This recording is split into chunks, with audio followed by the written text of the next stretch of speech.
in a nutshell, are the best in the game right now. I mean, simply, there's no argument to that. They're really the best ones to do it right now. You know, especially like these specific type videos with the whole animation, explainer, science videos. They're just the best. Who's competing? You know, number 4 in trending is kind of impressive to get science videos up there. I mean, other than Veritasium and Vsauce, and I can't even think of anybody else really. I know there's probably like 1 or 2 more, but like, I mean, who's doing it like fucking in a nutshell? They're about to hit 20 million too. I mean, 1 million in under 10 hours. It's nothing that needs to be said here, man. You guys already know what kind of content we got. We got the most brutal ant, the slaver ant, Polyergus, which I might not be saying that right. I might be butchering that a little bit, but it's okay though, because it doesn't matter.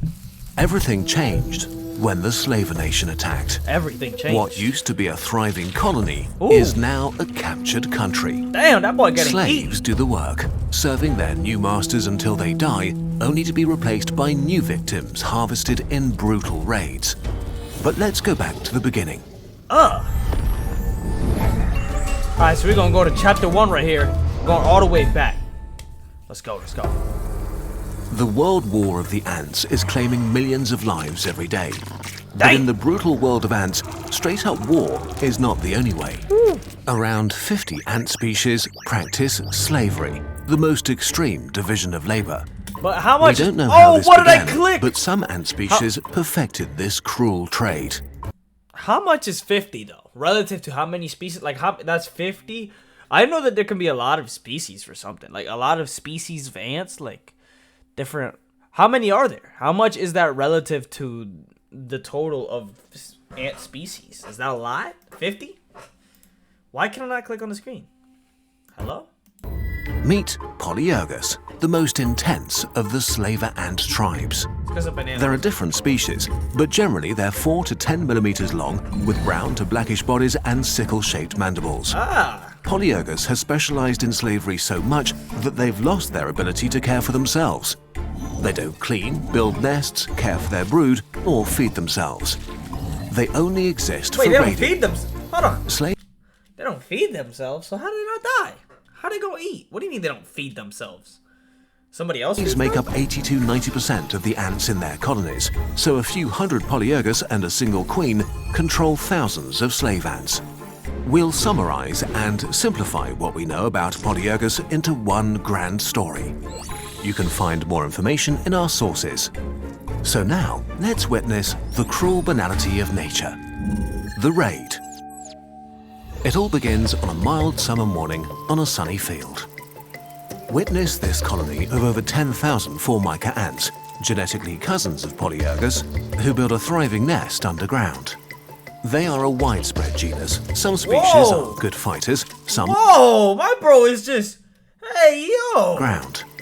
They are a widespread genus. Some species are good fighters. My bro is just like casually just fucking... You know... Just fucking... Bro, some great builders and some cattle farmers, often welcomed by humans because they hunt vermin that hurt forests.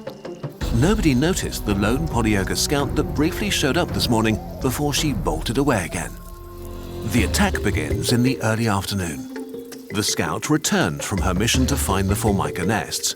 She dances erratically and spreads pheromones that excite and mass recruit more and more ants until a large raiding party of 1,000 warrior S's has formed. Poison Ivy. A close-packed, well-organized column. Like the villain Poison Ivy, bro. They're just completely pheromones to get them excited and to do her bidding.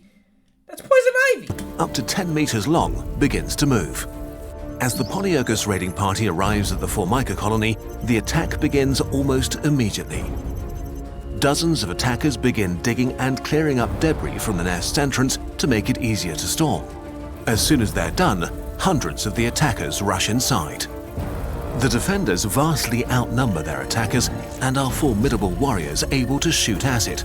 Oh, so he's shooting acid back effectively. Oh, so that's defense. I thought that bro was just nutting all over the... Like, I'm not even gonna cap to you. I thought he was just ejaculating. Like, bro, that's what it looked like. They seem confused. I didn't know he was shooting. And scatter like, rather than fighting back. Polyergus also seems to be somewhat resistant to the acid sprays of the defenders. And so even if a defense is forming, The attackers use their mandibles to pierce and kill. There are a few different ideas as to why Polyergus attacks are so efficient, and one of the most fascinating ones is chemical warfare. Instead of relying on brute force, they release a propaganda pheromone that makes the defenders panic, unable to mount an organized defense. The attackers have nothing to gain from intense ant-to-ant combat other than immense casualties. What's more, they actually want their victims to survive so that they can be raided again in a few weeks. As the raid unfolds, the attackers breach deep into the colony, looking for their most valuable possession, the colonists' babies. They grab the pupae and larvae that will make up the next generation of Formica and carry them out of the nest. Hundreds are abducted and brought back to the Polyergus colony in this raid alone. Well, most of them. A few unlucky ones are eaten as a sort of snack. The surviving victims will be turned into slaves. Huh. After about an hour, the raid is over and the Are you sure they're the lucky ones? Or who's the unlucky one here? The people getting eaten or the people being slaves? Be real here. I mean, who's really that unlucky? I mean, they're not, either of them don't really seem that lucky. But, I mean, they really just go in there. They go in there, they take out all your crew. Basically, they bamboozle you, right? They hit you with some toxic gas. They say, they spray you with some shit, you know. Whatever, pheromones, and then you're disoriented. You don't know what the fuck to do. You can't do anything. So over here swinging and shit. You're over here swinging blind. You know, they hit you with the pepper spray and you're fucking, you know, that's the ants right there. You know, they swinging for the fences, I'm sure, while they're going down, but they can't see anything, you know, because they're panicking. So they just casually just stroll in there like a fucking, you know, Navy SEAL army, and they steal your babies. I mean, that's just kind of crazy to me, you know, like that's Formica wild. can begin to recover. It seems their only strategy is to make even more ants. A decent-sized colony can forfeit thousands of pupae in a single raiding season and still survive. Although in this case, while the raid was going on, something even more sinister happened. Hold that thought though, because how are Polyergus turning ants into slaves? How to brainwash ant slaves. Ants conquered almost the entire planet over 100 million years ago. They owe their success to being social animals that perfected chemical communication. Chemical signals and cues let ants know what their colony needs and what each individual should do. And most importantly in this case, who is a friend or foe. Slave-making ants are much less social than other ant species. Some species miss a lot of the genes other ants have to make communication possible. In a sense, they are bad at talking to each other. So it may be that as Polyergus ancestors started to abduct other ants, they lost the ability to collaborate and work together productively. Soon after the stolen Formica offspring have been brought to the slaver colony, they are progressively covered in Polyergus pheromones. They are chemically imprinted, similar to a duckling who imprints on its mother after birth. When the new slaves hatch, they behave as though they are part of the Polyergus colony and begin to work for them unconditionally, keeping the nest clean, caring for the next generation of slaves and masters, hunting for food, and feeding their enslaved. You know, some humans would try to, they try to replicate this. How do we know they haven't already? Slavers mouth to mouth. This sort of brainwashing goes so far that if they encounter free Formica ants in the wild, they will treat them as enemies. In a sense, they're not true slaves, as they serve willingly and show no interest in freedom. It's more like violent abduction and adoption, which doesn't make things that much better. And as the Formica only live for a few months, a constant new supply of victims is necessary. To survive, Polyergus can never stop enslaving. How to make new slave colonies. Constant slaving. How are new Polyergus colonies created? After all, Polyergus workers are so useless that a queen can't start a new colony without slaves. But how does she make slaves without warriors? So useless. It turns out there are two main strategies. The more dangerous one might unfold during a raid like the one we witnessed before. A young Polyergus queen silently follows the raiding party. Using the chaos of the invasion, she's able to find her way to the Formica queen and kill her, taking over the shaken colony. Although such a victory may be... So if you kill the queen, you can become the new queen of any other ant colony? And the other ants will just start following you because what, now you're the queen now? And they acknowledge that you're the queen? Just because you killed their actual queen? very short-lived. Polyergus do not tolerate other slaver colonies within their hunting ground. They raid each other fiercely too, and can destroy the competing colonies nearby. So while this tactic sometimes works, it is pretty dangerous. Another young queen is going for a different strategy. She's looking for a Formica colony that is further from her birthplace, attacking a whole colony on her own. She bolts through an entrance, pushing aside confused ants that try to stop her, releasing a powerful appeasement pheromone that drives defenders away. She's gonna 1v9,000? 1v9,000, boys. So fuck, talk about having... Bro. She has only a short time window to find the Formica queen deep in the hostile nest. Once she finds her target, both queens engage in a fight to the death. The Polyergus queen is well equipped with her sharp mandibles. She bites and rips into her victim for about half an hour before she finally calms down. Between her bites, she licks the chemical surface of the dead Formica queen, covering herself in her pheromones. When she's done with this macabre ritual, Formica workers approach her. And they confuse her? Subdued by her intense smells, they start grooming and feeding her as though pledging their allegiance to their new ruler. She still might not be done though. Formica colonies often have multiple queens who all need to be defeated, which is not guaranteed.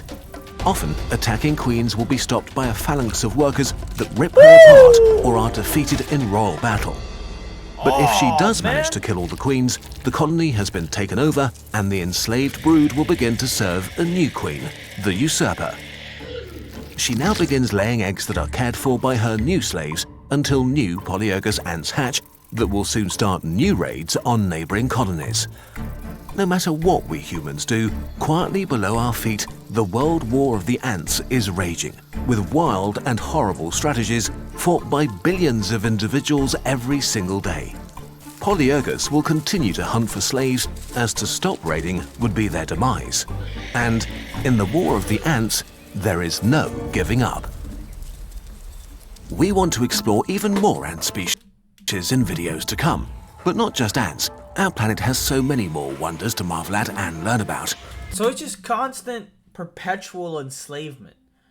Each new wave of slaves perpetuates and builds upon and makes way for the next wave of ants, right? Because you take down their queen, all of a sudden, you're camouflaging yourself, Dying Light style, with like, zombie blood, so the other zombies confuse you and they don't attack you.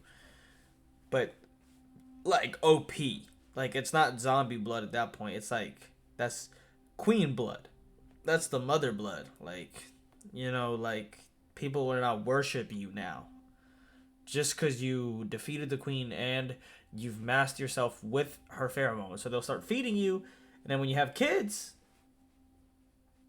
they'll care for those kids who then become those slaves. I mean, who are imprinted on. And they just are those slaves. They don't necessarily become later on. They just are those slaves from birth because they've been imprinted on since they were like in the fucking hatchlings, whatever the fuck you call them. They got imprinted on, so they're just slaves from the jump. Slaves might not be the best word, but it's what's being used. That is, if we manage to preserve their habitat and turn the tide on climate change. Something we're very passionate about at Kurzgesagt. Hey man. Another fucking banger. Love it. Love it. Fascinating. Great stuff as always. You're right, Andromeda. And with that, I'm gonna leave it there. Let me know what you guys think. I'll catch you guys in the next one, man. Ants. Slaves. Slaves and ants. Who would have thought, man? I mean, be real. I know you didn't see that coming. Stop lying.